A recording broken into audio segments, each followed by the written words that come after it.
Okay, today we're going to show you how to factory reset your Sony TV without using the remote. Okay, before we show you how to do this, we just wanted to make sure that you understand that this will basically return your TV set exactly to the way it was when you took it out of the box. Any settings you have, any apps you have will all be lost. The first thing I want you to do is look around on your Sony TV. Usually on the back, the side, or the top, there are a whole bunch of buttons there that have the power, the volume, etc. Once you've located those buttons, I want you to unplug your TV from the wall and let it sit there for about 30 seconds.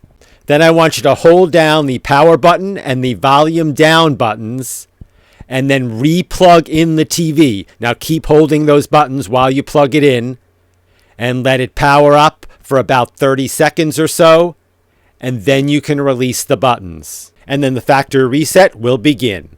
One quick note, if you do not have a volume down button on your TV, just press the power button for the 30 seconds. That's our video for today. As always, thank you very much for watching, and please remember to subscribe.